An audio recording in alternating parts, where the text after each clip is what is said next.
Hello, flight instructors and NAFI members. John Niehaus, Director of Program Development for the National Association of Flight Instructors, welcoming you back to another episode of the NAFI More Right Rudder Podcast, the podcast for flight instructors on the go. And today I'd like to thank this episode's sponsor, our friends at SiriusXM Aviation Weather. Upgrade your next flight without upgrading your airplane with the Garmin SiriusXM Aviation GDL 52 portable receiver. With this amazing piece of technology, you can get ADS-B traffic, ADS-B weather, and SiriusXM weather, all on Garmin Pilot and ForeFlight. Now through the end of the year, get a $300 rebate and 3 months free of SiriusXM Weather Entertainment. If you're interested, and I hope that you are, go to sporties.com/GDL52. That's sporties.com/Golf Delta Lima 52 and learn more. Now, when I was looking for content for this episode, I thought it was important to try to pair something up with the sponsor, and I think I found a pretty good presentation to go with it. This presentation was recorded last year at our NAFI Professional Development Center at AirVenture. It's the big tent that we do every year, and generally it's about 30 presentations scattered through the course of the week. It's hard to properly give each of these presentations the focus that they need because they're amazing, and we appreciate all of the presenters that take time out of their day to not just put these together, but come all the way out to AirVenture and present them to our members and flight instructors at the show. So this one is Modernizing the Teaching of Aviation Weather with Dr. Terry Lankford and Gary Pokodner. And I thought it was important because their entire presentation talks about the importance of aviation weather products and information and other services that provide this stuff directly to your fingertips, just like SiriusXM Aviation Weather does. And they take it one step further since I'm assuming a good portion of you out there are flight instructors. They want to show you or tell you or explain to you how to actually make sure that this information gets passed on to the next generation of pilots. So how do you actually teach this stuff? How do you incorporate it into your lessons?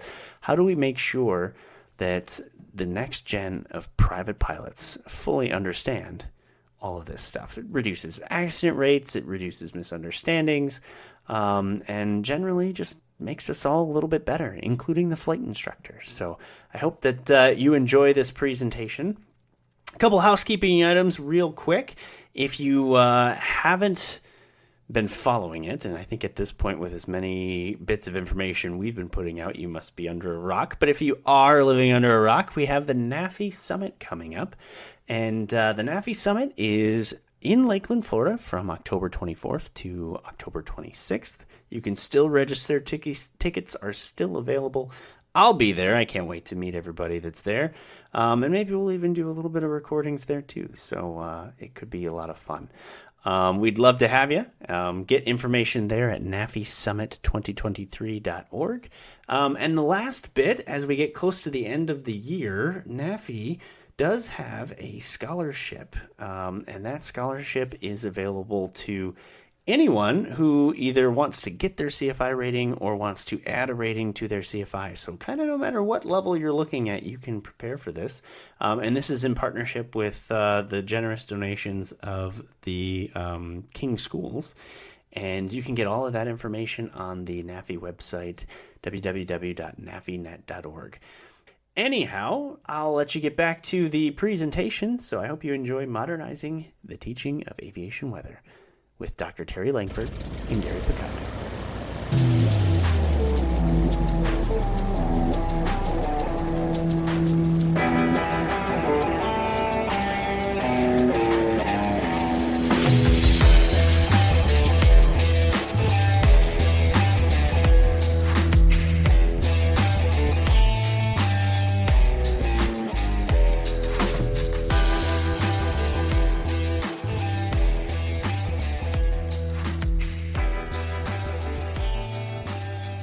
Thank you very much, Bob. I am definitely excited to be here. Before I start the presentation, just to give you a real quick background, my name is Gary Pokodner. I am the program manager for the weather technology in the Cockpit program. We are a research program. And a lot of the modernization I'm going to talk to a little bit later.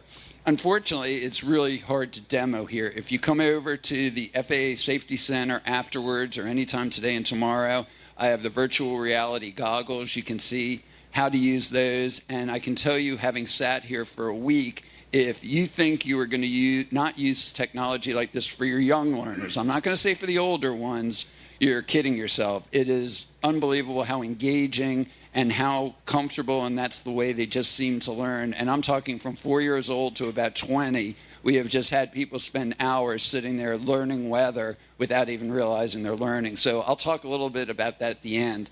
My background is I am an electrical engineer. I am not a pilot. I am also not a meteorologist. But the nature of the weather technology in the Cockpit program is taking meteorological stuff, and our goal is to actually solve problems, and that's why it's an engineering issue. Terry, who'll introduce himself, he has a very different background, and I think you'll like, we're going to be doing a tag team. His information and mine are going to be very different. So if I bore you to death, when Terry comes up, he'll probably fascinate you, or vice versa. You may find his dryer, and you may find my stuff fascinating if you like sort of seeing where things are going. So hopefully between the two of us, we will keep you entertained. So the first thing, and I always do this, I don't know if anybody has heard me speak before, but I always start with this. Part of our research is always to identify what the problems are. Like I said, our goal is to fix problems, and you got to know clearly what they are. And that's part of the reason I love being out at AirVenture. I totally welcome, whether it's here in the tent or over at the Safety Center. If you have any issues with weather, we have meteorologists over there from the FAA. We have myself. We have a human factors person. Any sort of issues you're having, we want to hear it. And don't kid yourself. If we don't get this feedback, we're operating in a vacuum. We don't know where to put all our research, where your problems are, and we just don't get out that much. These fly-ins are a really great opportunity for us to talk to pilots that fly from not only all over the NAS, but all over the world. So really feel free. Be constructive. Don't throw any tomatoes at me or anything like that. But if you're constructive, I have definitely can tell you factually, no lie, a lot of research we do has stemmed from people coming to us and identifying issues. So please feel free to stop by. If it's more meteorological, I'd rather you come by our center and talk to our meteorologist, but I'll do my best to understand. So the reason I start with the gaps, let's see, can I get this to move? It's the one, it's the arrow that's faded. Yeah, that's what I'm pushing. Yeah, there we go. I always do this first, and then I'll hand off to Terry, is why are you here as instructors? And the big thing I want to stress is we continue to run a variety of analyses and tests and various ways to assess pilot knowledge. And if you look at this, it's just to show it, scores are low, and I always emphasize this. This test was designed by aviation meteorologists. The questions were designed around aviation's things that apply to aviation. And so we looked at this, and you can see student pilots were down in 49%. They fail miserably. Up to even instrument-rated pilots were only at 65% over general scores. So we started saying, you know, and we recognized this as we looked. The training materials for the flight instructors may not be sufficient. You know, everybody who's a flight instructor is not a meteorologist, and we started looking, are we giving you guys enough good curriculum? Are we producing the products you need that help you teach weather? And that's why I said we've been looking more and more at modernizing it, and you'll see some of that later on. So this isn't a bad instructor. We're not viewing you guys as being deficient, and that's why I want to hear issues. Our view is you don't have the right materials out there to do a good job, and we're trying to enhance that. And the more I hear back from you, we can continue to improve those products so you can do a better job of getting your flight students trained in weather. This is just a quick breakdown also that kind of shows you something else. As you can see, 4 of those scores are down in the 50s, but then when you look at like upper level charts and surface charts, you're starting to get passing grades. So you can see it's also, and that's where the meteorologists at the FAA and our research have come in. Obviously, the ease of using the products is also different. So we continue to look at that as well. Are the products intuitive enough? Do they have the glance values? So we're working those issues. And again, as flight instructors, if you tell us what things are difficult, what your students get confused about, we'll try to do research to make those areas easier. This is what I showed you were some old scores. We recently reran this exam at an MMOPA. They actually asked us to do this. They wanted their membership to kind of see where their weather knowledge is. And what was interesting on this is MMOPA is they're a pretty highly instrumented aircraft, and most of their pilots were IFR rated, instrument rated. And you can see the scores are comparable. They have low scores in different areas, but overall they didn't really do any better than the generic. We used AOPA to get us a broad type of pilot. Most were VFR in that original study, which are the scores on the right. But you can see even the instrumented pilots, station plots, they're down at 50%. METARs, which you would think would be pretty good, what is that, like 69? So you see a lot of Ds, Fs, TAFs, 52% for an instrument-rated pilot. So we're still seeing a lot of issues. Another study, and which we've done twice now, this is a scenario-based, and we really recommend this is for flight instructors to use a lot of the scenarios. And we had a talk earlier in the week done by Danny Sims, one of our meteorologists, that the scenarios really help you apply weather. And that's what this study is. So you can see this is a common scenario of lowering ceilings. And the purpose of this is to not just show that your students understand the weather. As you guys probably recognize as you're teaching, you have to be able to take that weather information and spatially recognize the cloud heights and the visibility and coordinate it with where you're going to be. It's great to know there's going to be a storm over LA, but that's useless if you're not flying over LA. If you're flying over LA, you got to know if the storm and your time in that area overlap. So, and that's where we're seeing some of the troubles. So that's one of the things we continue to look at, and we actually have some tools. If you come over, we have a tool called Flight Profiler that's going to try to help address this issue, and we're going to run some benefits analysis on it. If you look at the scores here on this, you can see out of 84 pilots, not a single pilot, as I recall, estimated their ceiling correctly. After doing a pre-brief with the information and laying out their flight and trying to coordinate or show that they had a good mental model of where the bad weather was compared to their flight time, not one person got them all correct. And then even on visibility. And you can see what we see as a consistent thing is you start getting out to regions 3, 4, and 5, away from your takeoff is where the issues really start to occur. So they seem to focus more on the takeoff, and these are some of the things. They have a hard time depicting it along the route. They hold incorrect weather expectations en route and at the destination. And most of the time, and we even saw this in live data from the NASA data, where they keep the ASRIS data, the Aviation Safety Reporting System, sort of matched our data as well. So they're expecting VFR conditions at their destination, and they're not. And some of the things we took from this is, hey, they may not be using forecast products enough. They're relying too much on observations, which are obviously easier to understand. And then it's providing this holistic, a full mental model. Are they doing that? So now I'm going to hand it off to Terry. I've given you a few reasons why you should want to pay attention to Terry, and he's going to give you a little more on the actual teaching of weather, and then I'm going to talk about some modernized products. So here's Terry. Thank you, Gary. My name is Terry Lankford. I started flying seriously in 1966 in a U.S. Air Force Aero Club in England.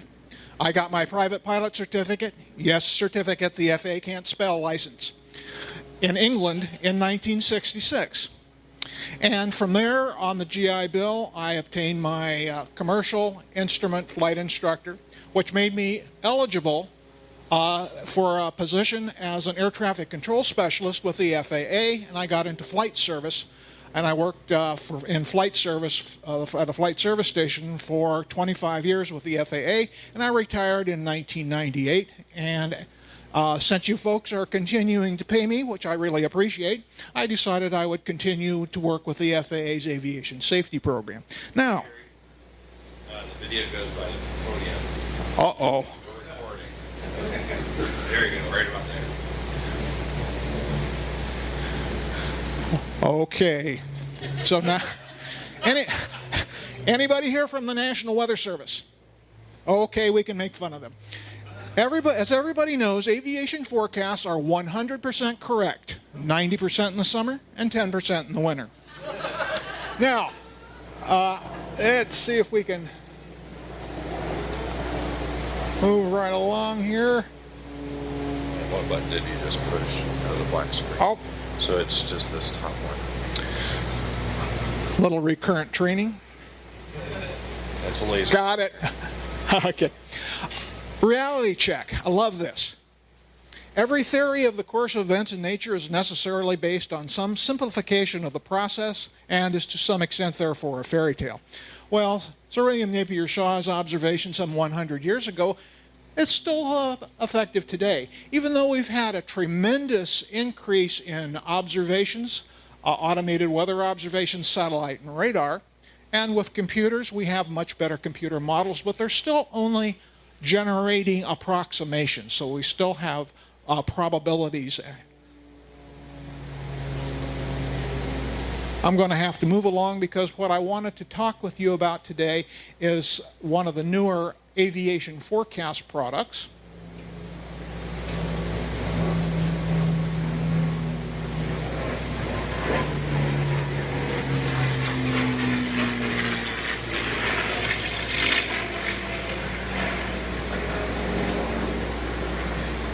Graphical forecast for aviation.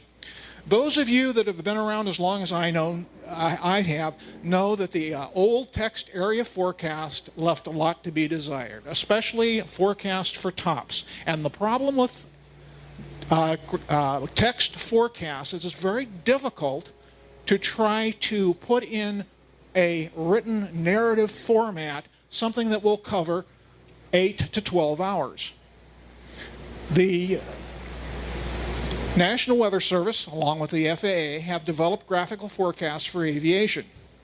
And these came online, actually the text AirMet products, the graphical AirMet products came on in 2007. And then in 2017, we started to get the graphical forecast for aviation. And so what I'd like to do is just give you a little example of how we can teach learners how to use this en route product. And as Gary mentioned, one of the biggest problems we have today is that pilots fail to consider the en route phase of flight as far as what is actually going to occur along the route.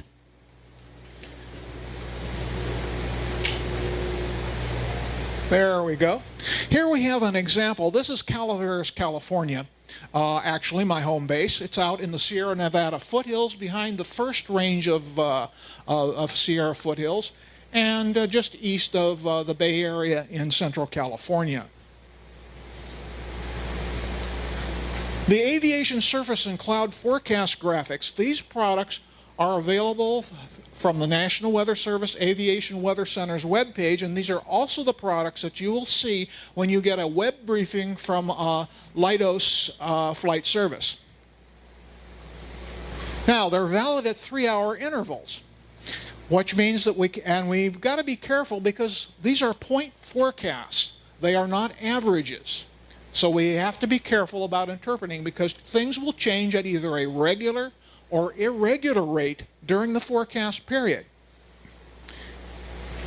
In the first example, we have Calaveras, and the surface winds with the wind barbs indicate that the wind is from the southeast at approximately 20, and then the red wind barbs indicate gusts out of the southeast, approximately 160 degrees at 20, gusting to 30 knots. Visibility, and by the way, these are point forecasts. The visibility is an overlay, and the visibility in this particular case is in the blue area, which indicates between 3 and 5 miles. Where between 3 and 5? We don't know. So we have to, operationally, we have to round down to 3 miles. So we've got a visibility of 3 miles. Weather forecast, generally rain, showers. Some snow showers up over the higher foothills. So we're going to actually disregard those because these are at a higher elevation and we know the temperature at Calaveras is above freezing. So we're going to go with rain showers. Sailing. This gets really tricky, especially on this particular forecast product, because we don't have an actual forecast of a ceiling at Calaveras. What we have is point forecast surrounding Calaveras. So operationally, what we're going to do is take the lowest point forecast, which happens to be overcast bases at 1,700 feet. Now, these happen to be MSL bases. Now, that means we have to take the elevation at Calaveras, which is 1,300 feet, subtract 1,700, we get an overcast layer at 400 feet. So converting this graphical product into something that, well, actually I did it into the TAF format, we end up with a visibility of 3 miles with a ceiling of 400 overcast. This is probably unrealistic. It probably indicates multiple cloud layers at that particular point, but still we must consider it when we're doing our flight planning. And then we can go ahead and do the same thing for the 18Z forecast and then the 21Z forecast. Now, let's assume that our estimated time of arrival is between 15 and 1800 Zulu. Because we don't know when these are going to change, we're going to have to use the lowest values. So for a 1700 arrival, we're going to have to use 4 miles visibility and a ceiling of 400 overcast with a visibility of 1 statute mile. Now, these may not be the same.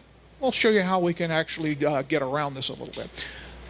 So this is the Aviation Surface and Cloud Forecast product. Now, if we want to get a second opinion, we can go to the National Weather Service Aviation Weather Center site.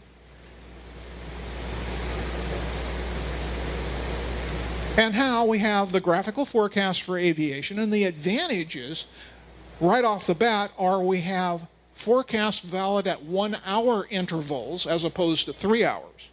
We also have overlays which are going to give us some specific values for Calaveras. So we take 1700Z, here's Calaveras, we see that the winds are in the dark blue. So if we go down to the legend, the dark blue is between 20 and 25 knots. What we're going to do is round up to 25 knots. We're going to take the worst value or the most hazardous value. So we're going to come up with a wind direction, generally southeasterly, 150 at 25 knots. And then by checking the red wind barbs, we can see the gusts are at 30 knots. So that's pretty much exactly the same as we got off of the surface clouds and forecasts. Now we can go over to the visibility, and the visibility is the same, indicated here by the dark blue. Visibility between 3 and 4 miles, so we'll round down to 3 miles. Weather, we have to know what the different symbols are. And isn't it interesting how in aviation, if you wait just a little while, things go right back to the way they were before? I started out in aviation in 1966, and we had slow flight. Then when I became an instructor, we had minimum controllable airspeed. Then we went back to slow flight. Then we went back to minimum controllable airspeed. What are we at now? Slow flight, I think, again. So if we wait a little while, things will go back the way they were. In any case, the really isn't a problem because each page in the graphical forecast for aviation has a symbols menu where you can actually click on it and get the symbols for the product. So that's really relatively easy to get.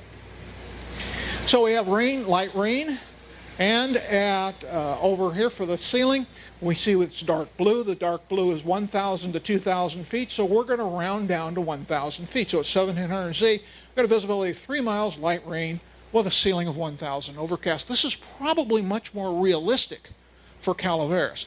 Now, the advantages of a terminal aerodrome forecast is that we have human intervention. We have an actual forecaster that's going to massage these things, and the forecaster is going to take the data from these graphical products, which are actually the computer models, and then look and use their professional training and experience to put the thing, massage the forecast into the best thing that they think it will probably be, and they will also monitor it because there's no forecast amendments to any of these products.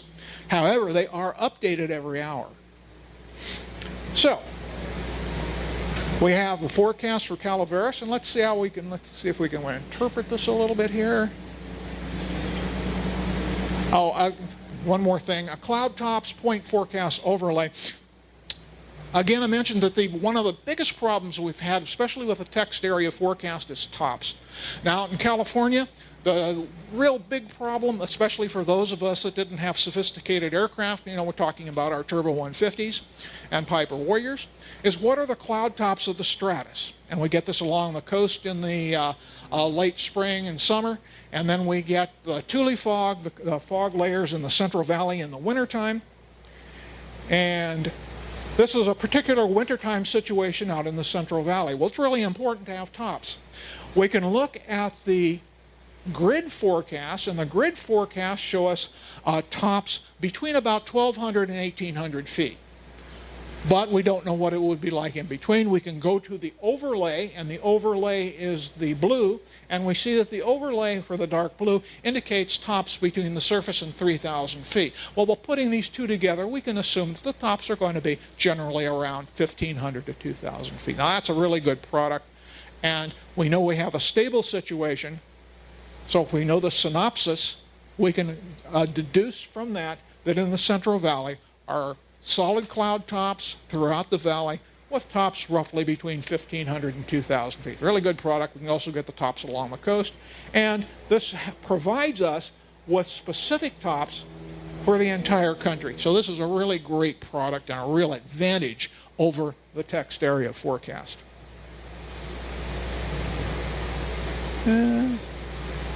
I want to get to the end here, which we've got some advice. Operational considerations. When we're talking with learners, we want to make sure that we talk to them, make sure that they get a standard briefing or a complete briefing prior to departure. You can get updates anywhere from 5 to 7 days ahead of time. But get a standard or a complete weather briefing as close to departure time as possible. Update weather en route. This is probably one of the biggest failings that I've seen on NTSB accident reports. Pilots failed to update weather en route and keep an eye on the weather. Where is the weather good? Where is it not so good? And what would we do if we need an alternate? When I was briefing, we had one of our local pilots, a charter pilot, well, it was a Part 135 operation. They did the cargo hauling. And this pilot would call in every morning for a standard briefing, and if there was any weather, the next thing he would ask for is, where's the nearest VFR?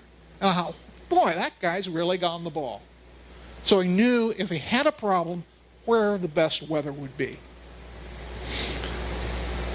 Check METARs for destination and alternates. Check TAFs, especially at TAF update times. Okay, TAFs are updated at 6-hour intervals, 0Z, 02Z, 08Z, and so on. But it's a good idea to update weather. Monitor fuel reserves. Make sure you have enough. If you don't have enough fuel, then you need to go to an alternate. I can give you a case study on that. This might be something of scenario-based training. We were flying the Turbo 150 from Phoenix to Albuquerque, and with the one fuel on the 150, we needed a 10-knot tailwind for me to keep my standard 1-hour fuel reserve. Now, if we didn't get the 10 knots, I had to divert to gallop, and I actually had it plotted out on my chart. If I reached a certain point, if I was not on time at that particular point, we would divert to gallop for fuel. So they just think of planning ahead and being ready in case something happens that we are ready to divert.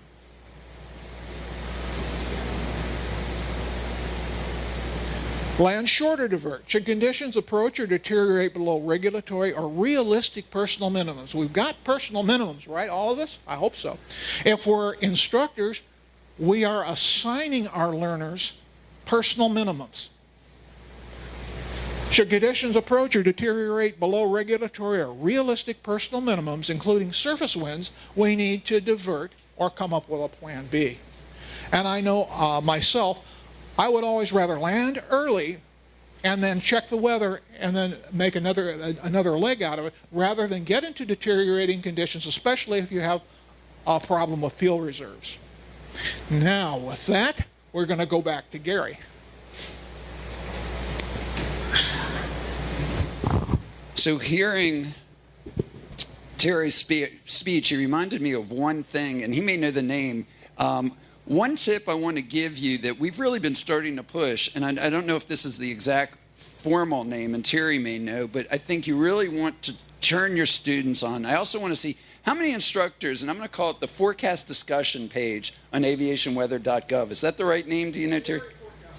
Area forecast discussion. How many flight instructors here go to that page and use it? Do you teach your students to go there?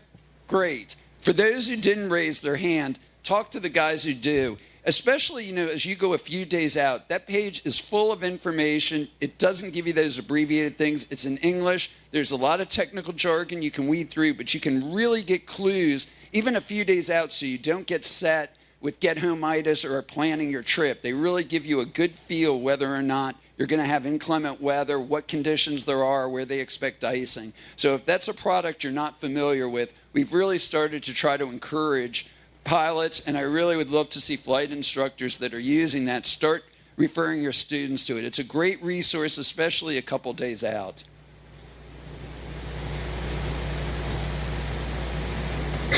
So one of the things I wanted to talk about that we're starting, this is part of our research, and I'm kind of giving you a little heads up that we've seen areas, again, of gaps that as you're teaching, and we know you're not going to go into depth on some of this, and some of this is research, and it's very consistent with what Thierry said, but it's taking it to some different levels.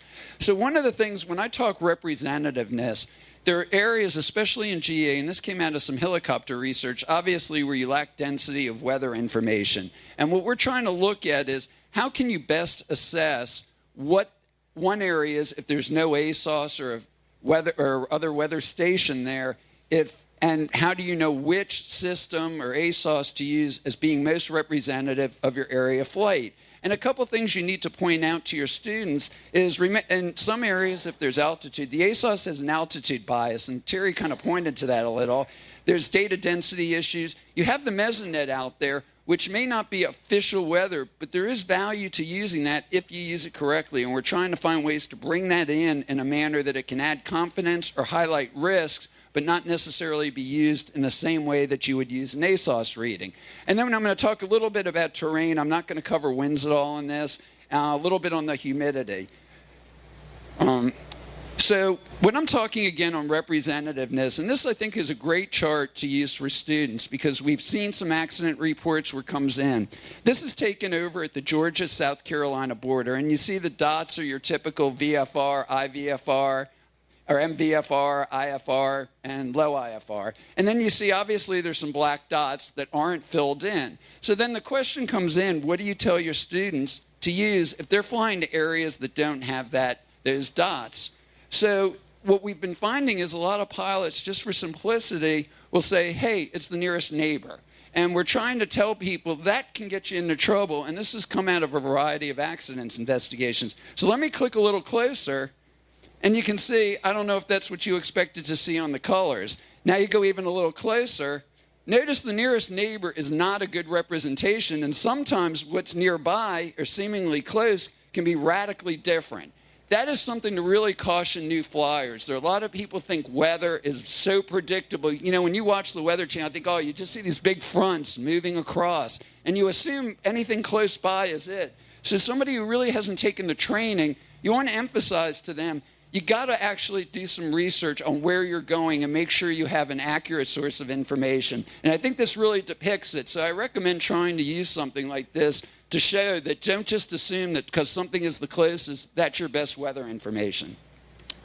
Another thing along these lines, and I'm going to admit I'm going to go through this high level for teaching. I will emphasize, I'm not the meteorologist, and Terry may even comment on this if he hasn't seen this, on his thoughts. But what I'm showing here is there's an altitude bias a lot of times. A lot of the ASOS in the hilly areas are down in the valley. And that can be a little misleading. So if you look at the upper right, in that case, the ASOS is in the clouds, so you're going to get its IFR conditions. In the next one, you can see the mesonet starts to be in there, so it's going to have a high relative humidity, and the ASOS is also still in the clouds. But as you notice, as the cloud deck rises, what's happening? That humidity is starting to clear out where the ASOS is. So it can be telling you, hey, it's VFR conditions, but what's the altitude where the cloud is? That's in terrain where you're actually going to be flying. So you got to, again, know where the ASOS station and make sure your students understand that the ASOS does a certain function, and that it isn't a tell-all. And I know some pilots will talk about there's a hole to heaven when it points up sometimes, because it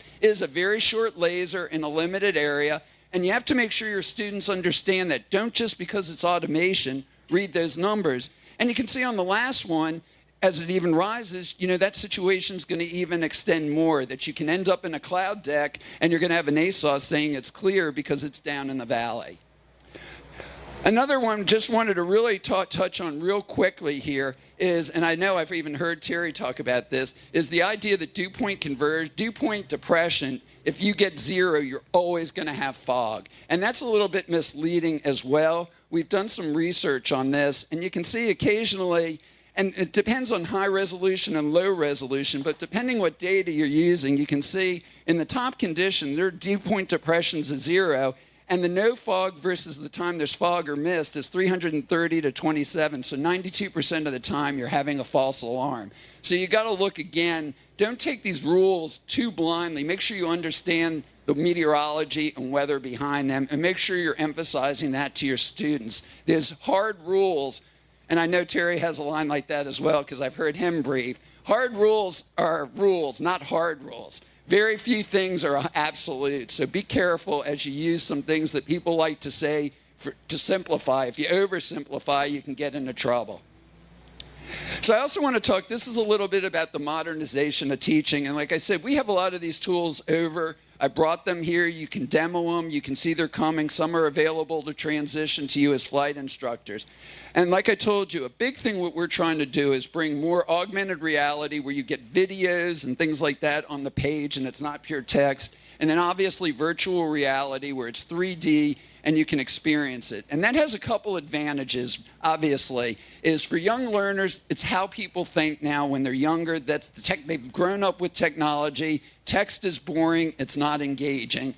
It also gives more experiential. It brings more elements in than just text where you're getting the knowledge. So hopefully you'll try to incorporate these tools and start looking for them. So some of the things that are benefits, like I said, there's immersion, there are animations. Those things help, especially certain learners that maybe have some learning disabilities. Interactive, they're interactive, which helps you test your skills. And it's real world. They put context to it. It's not just on a page.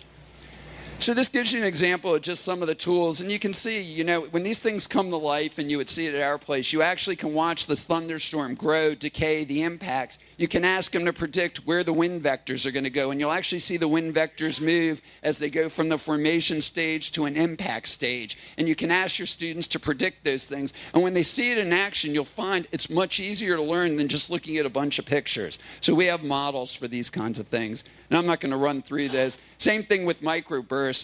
We had some kids over there looking at this stuff, and they learned this stuff. I had a 6-year-old who was watching this and knew what he was saying because it's engaging. They thought it was a game, and they learned where the arrows go. They took it at a different level, but they still learned it.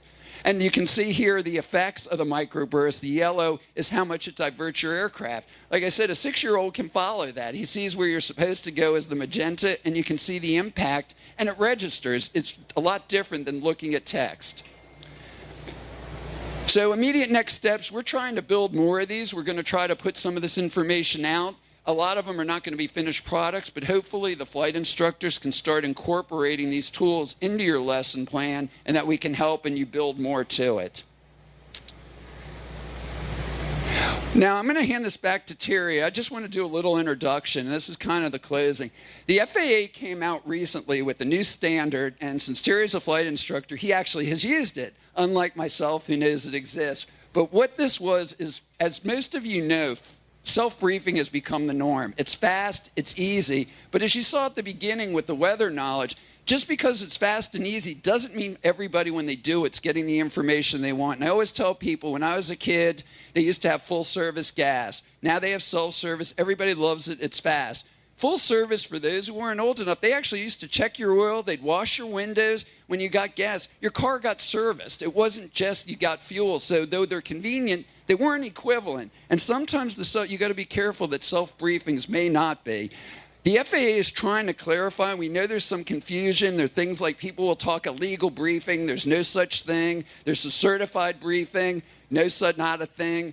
you got to make sure that your students understand what terms are real, what things are out there that people are using terminology.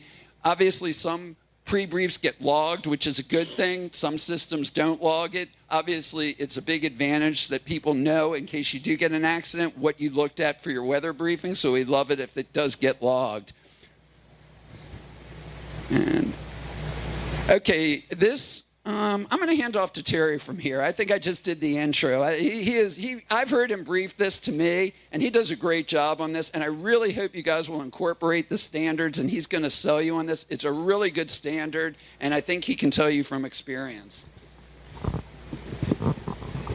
Okay, thank you, Gary.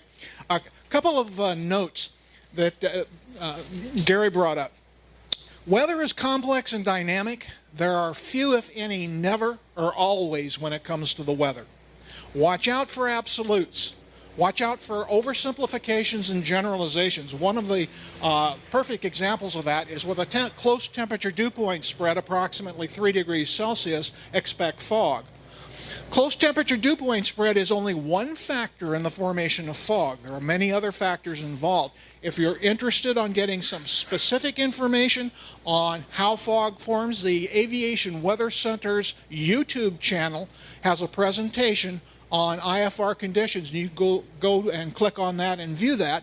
Also, there is a website. If you Google bad clouds, and what you will get is a presentation by a meteorology professor at I believe it's the University of Pennsylvania, which talks about some of these generalizations and oversimplifications. So those are a couple of sources for you. One other thing, and for the National Weather Service, the examples that I showed you of the graphical forecast for aviation, they're changing the format just slightly, and it will become online probably early next year, and the main idea behind it is that it will be usable on iPads and on phones and smartphones. So they're a much better presentation on those devices. So you might want to take a look at that. And if you have any comments, they would be happy to get those from you. Now, let's see where we are here.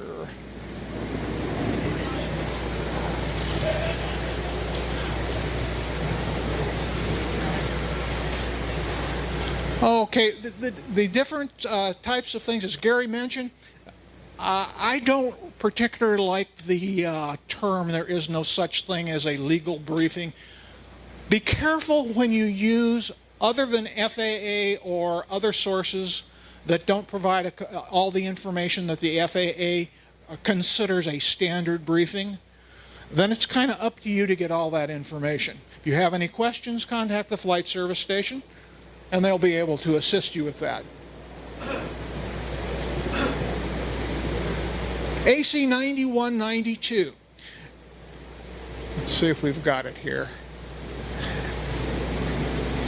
AC 9192 is an advisory circular that the FAA has recently put out, and it talks about different types of briefings, what you might want to think about as far as getting these type of briefings, and it's an excellent publication.